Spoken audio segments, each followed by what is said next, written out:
Hi there you guys, welcome back to my countdown of my top 20 favorite films of all times list. Let's get right into number 5.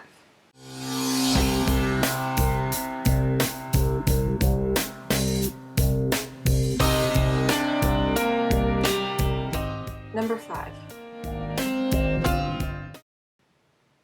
Chaplin. I'm sorry, again I have to talk very quietly because it's currently about 3 a.m. in the morning and my roommate is sleeping and she sleeps with her door open, so despite the fact my door is closed, I'm always afraid that if I talk too loud she's going to hear me, so despite the fact that she's always been incredibly rude to me, I don't like being rude to her. Anyways, getting back to what I'm here to talk about. Chaplin was a movie that I discovered quite a long time ago. It was released in 1992, so obviously it wasn't at an age where I could go see it in a movie theater because I was only 2 years old at the time. I discovered it when I was probably, I want to say, probably about 9 or 10 years old. Yeah, it was probably around then, and at the time I didn't have a great understanding of film history. I didn't really understand who Charlie Chaplin was. All I knew was that he was some guy from the 1920s who was in black and white movies. So my knowledge of Charlie Chaplin when I was at that age was not very extensive. I probably watched it, I don't want to say I saw it on television because I actually can't remember ever watching it when it was on television. I don't think I've ever seen it on TV. Like, you know, whenever you're flipping around channels and there's usually the stock movies that you will tend to see on television, like Deep Impact, Spider-Man 3, like, there's just these films that will constantly be on over and over again that you will always end up finding on television. It's not that you really like the movies, but they just happen to constantly be popping up. I don't even know why I'm talking about that, but okay. Despite having watched it when I was fairly younger, I kind of forgot that I had seen it. And it was weird because as I grew up, I didn't really know much about Robert Downey Jr. Like, I seriously did not grow up with an immense amount of knowledge of who he was as an actor, despite the fact he's been acting since before I was born. Like, he has been around for so long that it's kind of weird to me to think I've only really known him as an actor for probably about the last 8 years of my life. And it never quite registered with me that I had seen stuff that he was in before. You know, it's kind of, you know, that kind of thing where you realize you've seen movies with that actor in them, but you don't realize that they're a big name or they're famous because at the time you weren't talking to anybody who knew who they were or anything like that. That was kind of me with Robert Downey Jr. And then, you know, 8, 9 years ago, you know, I think, what movie was it? There was a movie he was in that got my attention. I think it was like 2 or 3 movies before Iron Man came out, and it was the one that kind of got my attention, and then I kind of realized I've seen him in movies before. You know, I saw Chaplin, and then, well, actually, what I probably said was I've seen him in movies before. I can't remember what the movie I saw him in was, and then a couple years later, I think I watched Chaplin again, and I realized I've seen this. I've seen it before, and I absolutely love it. That's a weird story to tell for, you know, like 3 or 4 minutes, but I feel like it's kind of the feeling I think a lot of people have with this movie. It's sort of like people realize that they've seen it, but it takes them a while to remember they've seen it, because I'll tell people that Chaplin is now one of my favorite movies, and it has Robert Downey Jr. in it, and people will be like, "What? What movie? What movie is this?" And I'm like, "Yeah." It's sort of weird because my generation doesn't really seem to remember this movie all that well. And yet it's probably one of my favorite performances with Robert Downey Jr. in it. I think it's pretty much my favorite movie that he's ever done.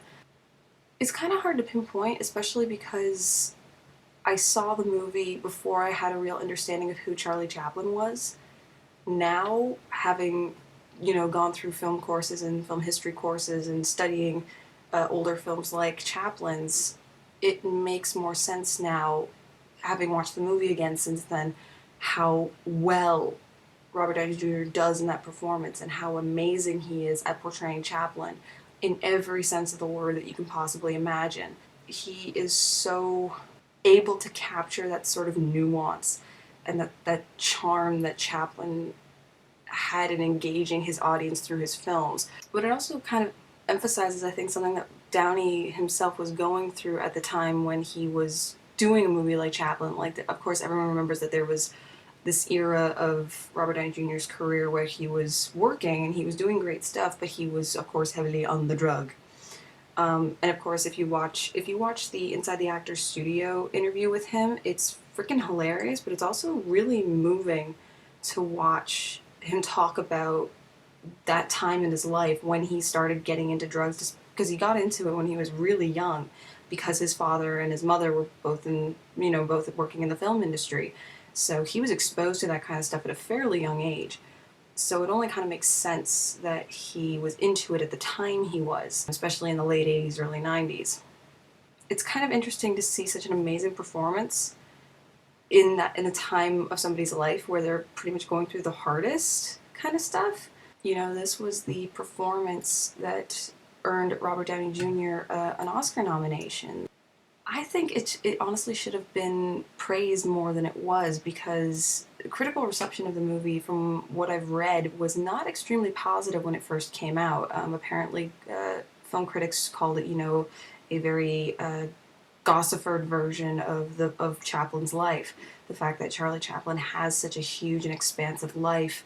I think one critic was quoted as saying, like, his life is too vast and expansive to be restricted by the film format.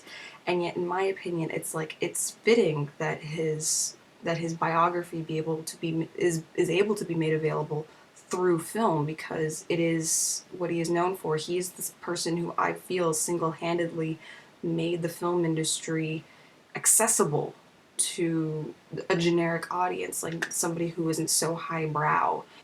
He made films that were relatable, and that was sort of his thing. And Robert Downey Jr. does an amazing job at that, because he is kind of like Chaplin in a lot of that sense, which is totally understandable when people call him, the most acclaimed actor of our generation. And yet I feel Robert Downey Jr. is kind of underrated at this point, because he's won no Oscars. If you really look back on it, like, there are plenty of actors who have won Oscars, and I honestly could never remember a single movie that they've done, nor have I really liked a movie that they've ever done. But Downey, like, I can remember multiple films of his now that I look back on and be like, those were amazing performances, and those were great movies that I really like. No Oscar. But, I mean, the Oscars are fairly... It depends if you actually take the Oscars seriously. To an extent, I do, but I know a lot of people don't. So I'm not really holding that as this sort of, if the Oscars say it's not good, or if they don't, all that schmubby-wubby stuff, it's like, yeah, okay, whatever. That doesn't mean anything. And I'm not saying that people should watch it just because it got some nominations at the Oscars, or they shouldn't watch it because critics said so. I'm basically saying that based on what I really like about the movie, which I feel is the most accurate portrayal of Chaplin that I think could have been put up to screen, considering the span of time that this movie covers. I think it was really accurate. I think it was really well done, and it is quite moving to watch. If you're a person who's into Chaplin, who enjoys learning about the history of film, who enjoys learning about who people in Hollywood were when Hollywood was pretty much just getting started, this is a great movie just in terms of film history. From a film history standpoint, it's fantastic to watch and learn and get an idea of what it was like back then. And how different it is to now. Well, in sort of ways, like, how different it is, but also in many ways how similar it is, and how most of it has not changed over time, but also in ways how it's extremely different. And that's kind of the aspect of it I think I like the most. So that's my number 5. Hopefully tomorrow I will have number 4 ready to go, and I will like to thank you guys so much for watching, and I will see you later. Okay, I know I said the video was done, but I actually have one more comment I want to make. I am considering changing my YouTube channel. I'm considering getting a new account. The reasons for this being is because in previous videos that I've uploaded where it contains trailers and content from other accounts, YouTube has flagged me for having copyrighted material, despite the fact that I've claimed fair use. But in order to try and get the videos reposted and to claim my case, I would have to get involved in I guess in law, And it's like, I'm not really willing to get a lawyer over a YouTube video.